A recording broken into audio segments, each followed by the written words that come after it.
चलो बच्चों, एक क्वेश्चन सॉल्व करते हैं। ABC limited has allotted equity shares with voting rights to XYZ limited worth ₹15 crores and convertible preference shares worth ₹10 crores during the financial year 2022-23। So basically एक company है ABC limited, उसने अपने equity shares और convertible preference shares किसको दिए हैं? XYZ company को दिए हैं। कितने कितने दिए हैं? इक्विटी शेयर्स 15 करोड़ के दिए हैं और कन्वर्टेबल प्रेफरेंस शेयर्स 10 करोड़ के दिए हैं। After that the total share capital of the company is ₹100 crore. ठीक है, तो ABC लिमिटेड का जो टोटल शेयर कैपिटल है वो 100 करोड़ का है। ठीक है, comment on whether XYZ Limited would be called an associate company as per the provisions of the Companies Act 2013। तो हमें एसोसिएट कंपनी के सेक्शन को याद करना है। एसोसिएट कंपनी के सेक्शन को याद करने के लिए अपन ने वर्ड सोचा था शी। तो शी के हिसाब से अपना जो सेक्शन नंबर बन जाएगा 6, और अपन को पता है कि कंपनीज एक्ट में जितने भी सेक्शंस हैं वो अपन ने सेक्शन 2 क्लॉज के रूप में लिख के रखे हैं। ठीक है, तो सबसे पहले तो हम वो कोट करेंगे। और एसोसिएट कंपनी की डेफिनेशन में सबसे मेन वर्ड है सिग्निफिकेंट इन्फ्लुएंस। सिग्निफिकेंट इन्फ्लुएंस अगर होता है किसी कंपनी का तो ऐसा कहा जाता है कि वो एसोसिएट कंपनी है। सिग्निफिकेंट इन्फ्लुएंस का क्या मतलब होता है कि at least 20% of total voting power होना चाहिए। ठीक है, तो ये हमको इस क्वेश्चन में समझाना है। देखो क्वेश्चन में ये भी लिखा है also define an associate company, तो ये basically definition of associate company के अंदर अपन को ये मेंशन करना है। ठीक है, अब हमको मेन ये बताना है कि जो ये XYZ कंपनी और ABC कंपनी है वो एसोसिएट है कि नहीं। तो चलो हम उसका एनालिसिस देखते हैं। होल्डिंग स्ट्रक्चर पहले अपन देखते हैं।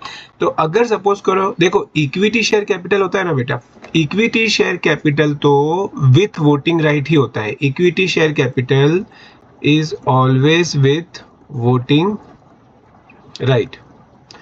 अभी ये वोटिंग राइट क्यों जरूरी है? क्योंकि एसोसिएट कंपनी के डेफिनेशन में टोटल वोटिंग पावर लिखा है, at least 20% of total voting power. तो ये वोटिंग पावर कैसे पता चलता है?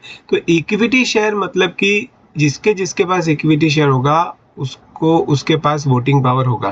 कंपनी का कोई भी डिसीजन लिया जाएगा, जनरल रिजोल्यूशन पास किया जाएगा, स्पेशल रिजोल्यूशन पास किया जाएगा, कंपनी के कोई भी इंपॉर्टेंट डिसीजंस होंगे तो उसमें इक्विटी शेयर होल्डर्स का वोट लिया जाता है, तो उसको बोलते हैं वोटिंग पावर। उनके पास में वोटिंग राइट है। ठीक है, तो उनको काउंट करना है।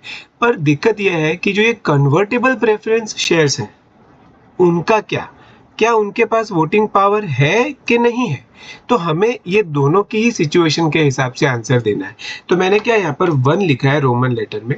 इसका मतलब मैंने एक सिचुएशन ऐसी अज्यूम करी है कि convertible preference share do not have voting rights. अगर ऐसा है तो इक्विटी शेयर्स के 15 करोड़ जोड़ेंगे, कन्वर्टेबल प्रेफरेंस शेयर्स का कुछ नहीं जोड़ेंगे बिकॉज वोटिंग राइट्स है ही नहीं, तो टोटल हो जाएगा 15 crore which is 15% of paid up share capital. कैसे पता चला? Total paid up share capital कितने का है? 100 करोड़ का, और उसमें से यहाँ पर 15 करोड़ है, यानी कि XYZ के पास में वोटिंग पावर वाले 15 करोड़ शेयर्स है। तो 100 करोड़ में से 15 करोड़ मतलब कि 15% शेयर्स है जिसके में वोटिंग पावर है। तो 15% से तो काम चलेगा ही नहीं। अपन यहाँ पे देख चुके हैं कि कम से कम 20% चाहिए। तो डिसीजन क्या निकलेगा? XYZ and ABC are not associates. ये कब? जब convertible preference shares do not have voting rights. अब हम सिचुएशन नंबर 2 देखते हैं। हम ऐसा मान के चल रहे हैं कि convertible preference shares have voting rights. अगर उनके पास वोटिंग राइट्स होंगे तो इक्विटी शेयर्स 15 करोड़ के जुड़ेंगे, साथ में कन्वर्टेबल प्रेफरेंस शेयर्स के 10 करोड़ भी जुड़ेंगे क्योंकि वो वोटिंग राइट्स है उनके पास में वोटिंग राइट्स है। अपन ने सेकंड सिचुएशन में क्या माना है कि convertible preference shares also have voting rights. So the total comes to 25 crore rupees which is 25% of the paid up share capital because we know that the total paid up share capital is ₹100 crore. So out of which 25 crore is held by XYZ Limited. So XYZ has 25% of the paid up share capital, मतलब 25% voting power है। और हमको पता है कि associate company कहलाने के लिए कितना वोटिंग पावर चाहिए? मिनिमम 20% चाहिए। तो यहाँ पर 25% है, तो XYZ and ABC are associates. तो हमको इस तरह से दो सिचुएशंस के ध्यान में रखकर इस आंसर को देना पड़ेगा।